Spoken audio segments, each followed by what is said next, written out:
Good morning, Philippines, mga kabarangay, mga kababayan, mga kaibigan. Ngayon po ay araw ng Linggo, March 10, 2024. Ipagpapatuloy po natin ang ating paksa, mga kabarangay, kababayan, at mga kaibigan, mga kapatid. Ito po ang sinasabi natin na dapat suportahan natin ang People's Initiative. Alam po natin na hanggang ngayon ay napakainit na isyu ang bagay na ito. Lahat po ay kumukontra dito. Ngunit tayo po sa ating personal na paniniwala at paninindigan, sinasabi po natin na dapat po natin suportahan. Sapagkat ito lamang po ang paraan upang magkaroon tayo ng reformang pampolitika. Ngayon po, para mapayapa ang lahat, nagkakaroon po ng compromise ang Senado at ang mababang kapulungan. At ito po ang sinasabi nila na kailangan limitahan ang pagbabago o pag-aaminda sa ating saligang batas. At sinasabi na kailangan economic reforms lamang o mga probisyon sa saligang batas na may kaugnayan sa pang-ekonomiya ang maaring amindahan. Ang layunin po ay upang ang Senado ay pumayag dito sa tinatawag nating constitutional amendments sa pamamagitan ng Constituent Assembly. Ngunit ang sinasabi po natin, mga kabarangay, mga kababayan, mga kapatid, hindi po economic reforms ang kailangan po natin. Ang kailangan po natin ay political reforms. Sapagkat ang kahirapan po ng ating bansa ay hindi po yan dulot ng kawalan. Bagkus ito ay dulot ng korupsyon, lalong-lalo na po sa bahagi ng mga opisyalis ng gobyerno. At matatanggal lang po o mababawasan ng malaki ang mga korupsyon na yan na nagdudulot ng kahirapan sa masang Pilipino kung magkakaroon po ng political reforms. Kaya ito po sa ating paniniwala ang higit na kailangan, political reforms. Ano po itong political reforms na sinasabi natin? Ito po ay shifting from presidential to parliamentary type of government. Bakit po? Sapagkat sinasabi lagi natin na ang presidential type of government, Filipino style, is prone to corruption.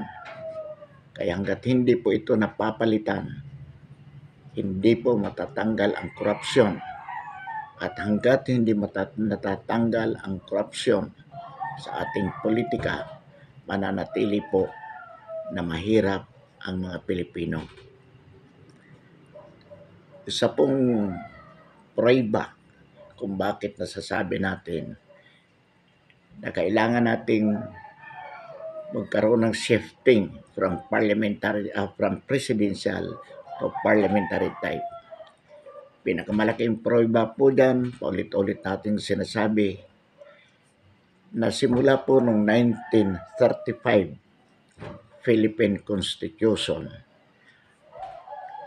hanggang ngayong 1987 Constitution, at mula noong 1935 at ngayon ay 2024 na po.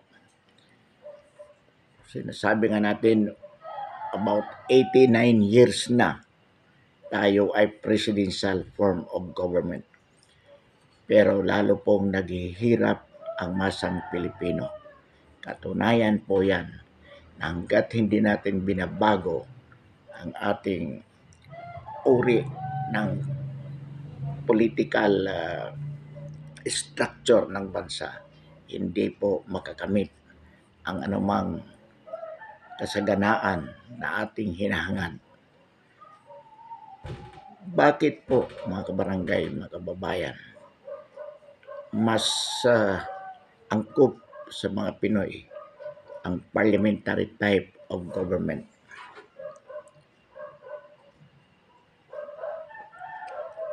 Una po, sa parliamentary type of government, sinasabi natin na mayroon po tayong isang legislature o isang legislative body at ito po ang parliament. Dito pa lamang po makakatipid na tayo ng 100% sa kasalukuyang ginagastos ng mababang kapulungan. Sapagkat kung ating pong i-estimate yan kung magkano ang gastos ng mababang kapulungan, siya rin po ang gastos ng Senado. So, kung isa lang po ang ating parliamentary, ang ating legislative body in terms of parliament, so 100% expenditures of one legislative body, which is the lower house, mare-reduce na po dahil mawawala na ang Senado. So as to expenditures, mababawasan po. Kalahati agad o 100% equivalent to one legislative body ang mababawas natin. Sa isang mahirap na bansa, dapat po matipid tayo. Pangalawa po dyan, as to time, kapag naaprubahan na po sa parliament, approve na po ang batas. Sa kasalukuyan po, approve na sa lower house. Kailangan aprubahan sa Senado. So, ibig po sabihin, redundancy.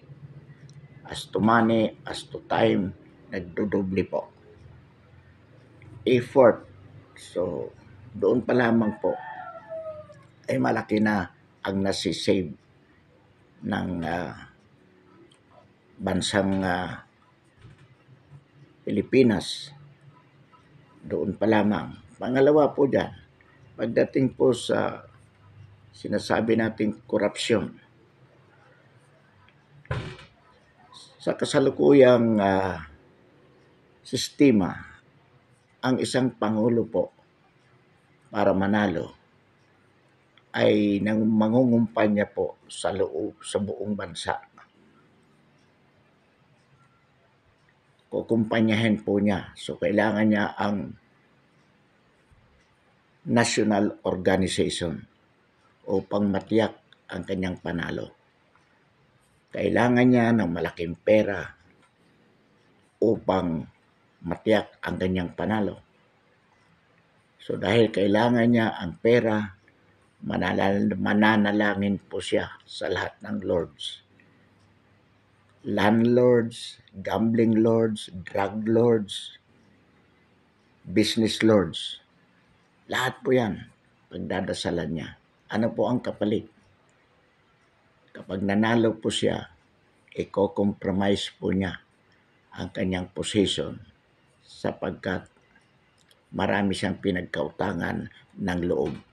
Kailangan po bayaran niya yung kanyang mga napag-utangan ng loob. So dito po, kahit gusto po natin, talagang hindi matatanggal yung mga lords na yan. Kailangan protektahan ang isang nakaupong pangulo, yung mga nagbigay sa kanya ng malaking pera para gastusin sa eleksyon. Pangalawa po dyan, mga kabarangay, mga kababayan, mga kapatid, upang matiyak ang kanyang panalo, mangangako po siya sapagkat being the head of the government, malaki po ang kanyang kapangyarihan. Kaya niya pong magpasok ng kanyang mga napagkautangan ng loob sa gobyerno. Kahit hindi po karapat-dapat, hindi qualified bilang pagbabayad ng utang na loob, ipapasok po niya sa mga posisyon na hinihingi itong mga tao na to, kanyang mga political proteges. So, efficiency in the government, corruption in the government, nariyan po. Hindi po natin matatanggal. So, at pangatlo po dyan, ang mga Pinoy, sapagkat naniniwala po sila na kapag nanalo ang kanilang kandidatong Pangulo, sila po ay mabibiyayaan. So gagawin nila ang lahat upang maipanalo ang kanilang kandidatong presidente. Ito po ang dahilan kung bakit napakarami ng politika sa Pilipinas. Kung kailangan pumatay, papatay. Kung kailangan mandadaya, maipanalo lamang ang kanilang kandidato. Bakit po? Sapagkat they equate their future with the winning of the candidates, especially the president. So, dirty politics. At pang-apat po dyan yung pagiging dependent ng mga Pinoy economically sa kanilang mga kandidato. Ibig po sabihin, umaasa po sila na kapag nanalo ang kanilang kandidato, magkakaroon sila ng magandang kinabukasan. So yun nga po, ipaglalaban nila. Lahat gagawin, manalo lamang. So nagkakaroon po ng political culture of dependency sa kanilang mga political lords. Kaya ang mga Pinoy bumoboto po hindi dahil ang kandidatong Pangulo ay karapat-dapat, bagkus binoboto nila upang mapagsilbihan, matiyak ang kanilang personal interest. So ito po mga kabarangay, mga kababayan, mga kapatid, ang masama o kasamaan ng kasalukuyang pamahalaan natin, yung presidential type of government. Kumbaga, tuloy-tuloy po ito. Kaya no doubt po, from 1935 hanggang ngayon, 1935 to 2000 is 65 years. From 2000 to 2024 is 24 years. Pag pinagsama mo po yan, 65 plus 24, that will be about 89 years. From 89 years, naghihirap po ang mga Pinoy. At ang masakit po dito, mga kabarangay, mga kababayan, mga kapatid, after 89 years, sa halip na makikitaan natin ng bukang liwayway ng kasaganaan sa buhay ng mga Pinoy, ang nakikita po natin ay mas madilim na kinabukasan. Walang katiyakan na kinabukasan para sa mga Pinoy. Bakit po? Sapagkat ang may problema po dito ay ang political structure ng ating bansa na nagdudulot ng isang political culture na lalong magbabaon sa kahirapan ng mayoryang Pilipino, ng masang Pilipino, samantalang ang iilang oligarkiya na may tangan ng political, economic at social power ay lalo pong nagiging mayaman sa ating bansa. Kaya dapat pong palitan. Ngayon, Bakit parliamentary type ang dapat nating ipalit? Sapagkat ang sabi nga po natin, mga barangay, mga babayan, mga kapatid, ang parlamento po ay bubuuin o binubuo ng mga kinatawan mula sa legislative district sa buong Pilipinas. Katumbas po yan o kaakibat yan ng mababang kapulungan. So kung ilan pong legislative districts mayroon po tayo sa ngayon, yan din po, maghalal din po ng isang delegate to o representative to the parliament. So doon pa lamang po sa gastos ng eleksyon, malaki po ang mababawas sapagkat ang bawat kandidato ay mangungumpanya lamang sa kanyang distrito. Halimbawa po, ang San Pedro mayroong isa pong legislative district. So, ang kandidato po to the parliament dito sa San Pedro, ang kukumpanyahin lang niya po ay yung San Pedro. Kung ilang barangay tayo mayroon, iyan lang po. Sa Muntinlupa, ganun din po. Sa Binyan or Santa Rosa, ganun, tag-iisa lang po. So, ibig po sabihin, in terms of political campaign expenses, napakalaki pong kabawasan yan. Napakalaki pong kabawasan. So, ang isang kandidato po sa isang legislative district, kahit paano hindi naman niyang kakandidato kung walang sariling kabuhayan, hindi na niya kailangan na magdasal sa ibang lords sapagkat he can sustain his campaign expenditure. Maliit lang na teritoryo ang kanyang kukumpanyahin. All throughout the Philippines, yan po ang mangyayari, mga kabarangay, mga kababayan, mga kapatid. Pag naroon na po sila sa parliament, maghahalal po sila ng prime minister from among themselves. So kung sino man ang prime minister, ang mangungumpanya lang siya din mismo doon sa loob ng parlamento. So ibig sabihin, for anyone to become a prime minister, being the chief executive of the land, he does not need to spend a lot of money. Very minimal ang kanyang gagastusin. At dahil hindi siya gumastos upang maging prime minister, wala po siyang pinagkautangan ng loob. So, hindi po niya maikokompromiso ang kanyang posisyon. He would be appointing people in the government who are actually qualified. Sapagkat ang isang prime minister po, mga kabarangay, mga kababayan, mga kapatid, ay wala po siyang fixed term of office.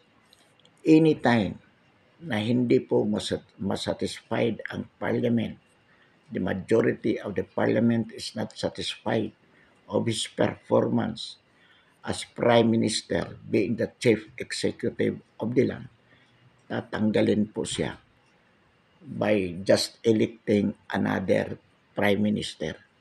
So, ibig po sabihin, itong prime minister na ito, pagsisikapan niya in terms of performance na talagang mapaglingkuran ang constituents ng buong bansa, knowing that should he would not be performing well, pwede po siyang matanggal sa kanyang position anytime.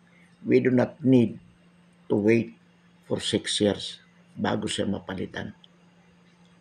So, yan po, sa makatuwid, ang isang prime minister, para maging maganda ng kanyang performance, titiyakin po niya, mga kabarangay, mga kababayan, mga kapatid, na yung kanyang i-appoint sa mga sensitive positions in the government especially, ay talagang mga qualified who could help him in running the country well, with, of course, less, if not zero, corruption. So malaking bagay po. Another thing, magkakaroon po ng close cooperation between the legislative and the executive branch of government. Hindi po katulad ngayon na kalimitan po ang Congress, lalo na ang Senado, ay kaaway ng Pangulo. Bakit po? Every senator is aspirant for being a president. So, kukontrahin niya itong Pangulo na ito hanggat maaari kung kaya niya upang masira ang performance nito para kung sino man ang kanyang i-endorse na susunod na Pangulo mula sa kanyang partido ay hindi manalo. Whereas, with respect to parliamentary type of government, the Prime Minister has no alternative but to satisfy the Parliament in terms of an effective performance in office. So yan po, napakalaking bagay po yan, mga kabarangay, mga kapatid. Another thing po, sa presidential type of government, dalawa o ilang partido yan, mangungumpanya mula sa buong Pilipinas, mula sa national hanggang local level. So nagkakaroon po ng political divisiveness, political division ang Filipino society. So sa halip na magkaisa, ma-unite ang bansa, we are always politically divided, nationally and locally. Sapagkat may kanya-kanyang loyalista ang bawat kandidato na umaasa na gaganda ang kanilang buhay kung mananalo ang kanilang kandidato. So in other words, tuloy-tuloy ang political divisiveness ng lipunang Pilipino. And take note, every 3 years mayroon po tayong eleksyon. So, the wound never heals. Sa halip na gumaling ang sugat ng divisiveness, ng pag-aaway, dulot ng politika ng sambayan ng Pilipino, palagi pong naninibago every 3 years. Ang masakit po dyan, yung appointed ng natalong kandidato, papalitan ng mga appointees ng nanalo. So, sabi nga ni Machiavelli, pag binawian mo yan ang hanap buhay, sapagkat hanap buhay nila, yung kanilang trabaho, sila ay na-appoint ng kanilang mga political lords, kailanman hindi na yan.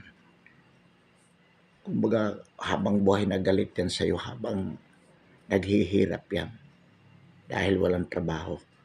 So, ang gagawin niyan, lahat ng oras sa buhay niya, mag-iisip kung paano siya makakabalik sa kapangyarihan o sa kanilang trabaho. At ang paraan lang yan, manalo uli ang kanilang boss. So, yan po ang problema sa presidential type.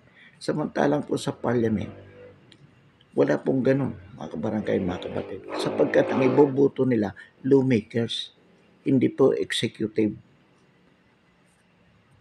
position yan. So, hindi yan po mangangako ng mga trabaho sa kanilang mga constituent. Ang tanging may pangangako nila, pag ako nanalo, I can make the best law for my constituents. So, ang botohan will be based on qualification of the candidates to the parliament as so far as the common voters are concerned. Hindi po yung paglalaban, makikipagpatayan para manalo yung kanilang mga kandidato sa executive branch, both national and local. So yan po, mga kabarangay, mga kababayan, mga kapatid. Ngayon ang tanong po,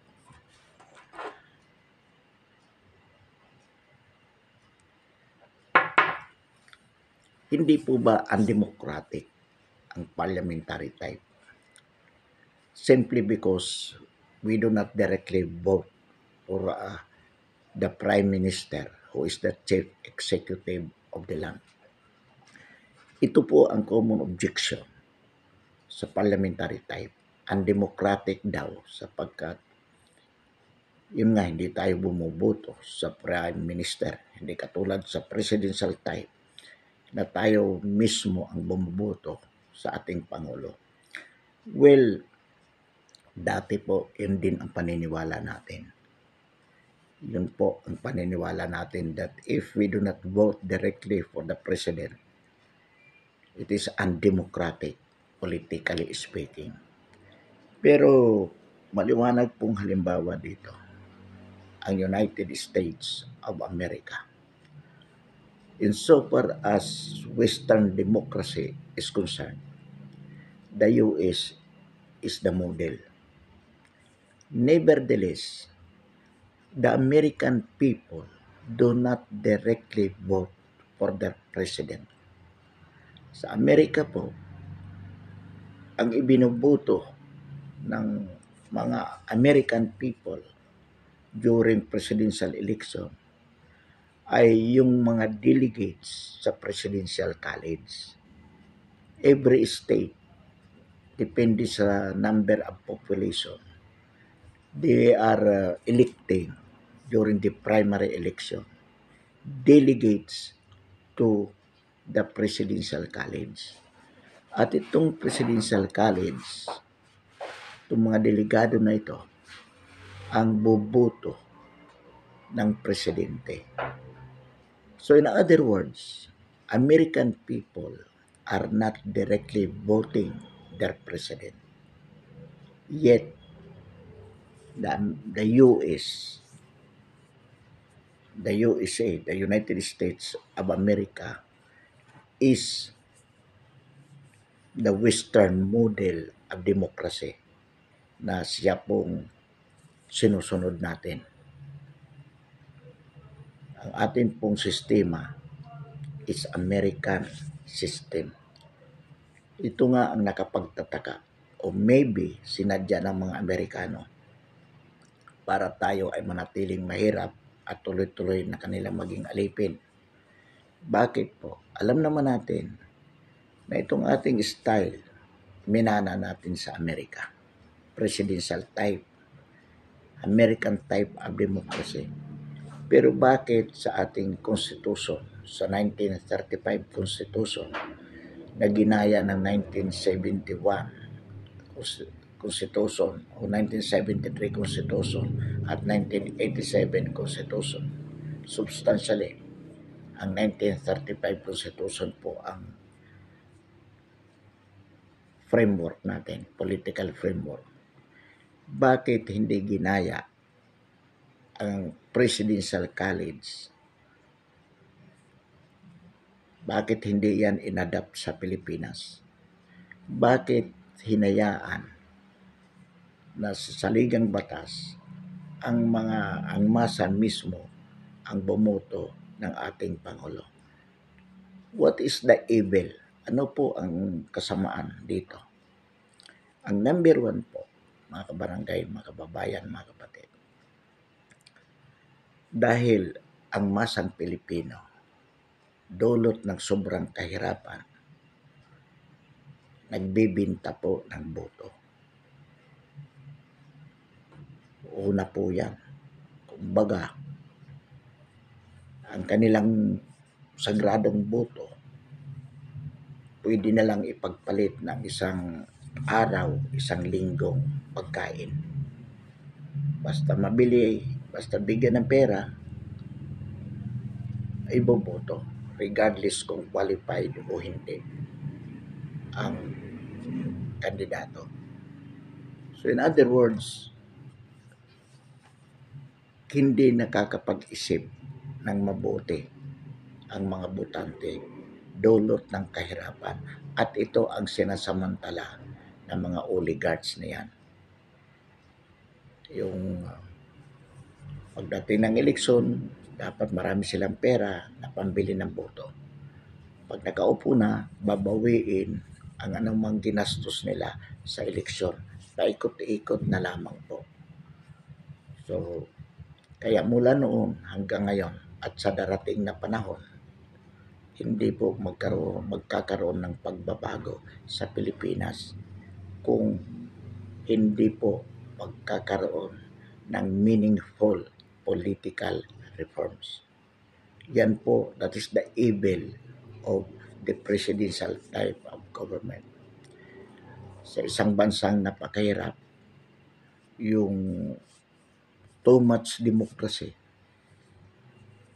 which is essentially anarchy, lalo pong magpapabagsak sa isang bansa. At yan po ang nangyayari sa Pilipinas at sa mga ibang third world countries. Sa parliamentary type of government po, hindi mangyayari yan. Bakit po? Sapagkat sabi nga natin, ang pipili ng Prime Minister, hindi yung masa. Katumbas ng Presidential College sa Amerika, ang buboto po yung members of the parliament. Yung mga tao nandoon sa parliament, may kaya po yan kahit papano. Hindi naman yan kakandidato kung walang sariling kabuhayan. So in other words, yung kanilang existence, economic existence, will not depend upon their political interest. They will have political independence with respect to their choice as whomever will be elected as Prime Minister. So, malamang na ang kanilang basihan sa pagboto kung sinong pipiliin ng kanilang na Prime Minister would be the interest of the country. Kung sa tingin nila itong si Mr. A against B, ito ang mas karapat-dapat, yun po ang iboboto ng parlamento. Anyway, kung hindi sila masatisfied kay Mr. A for whatever reason, anytime they can just change A with B or with C. So napakaganda po mga kabarangay, mga kababayan, mga kapatid. Ibig po sabihin dito, hindi totoo na kapag hindi mo ibinoto, hindi ka bumuboto ng direkta sa iyong Pangulo, hindi na demokratiko ang bansa.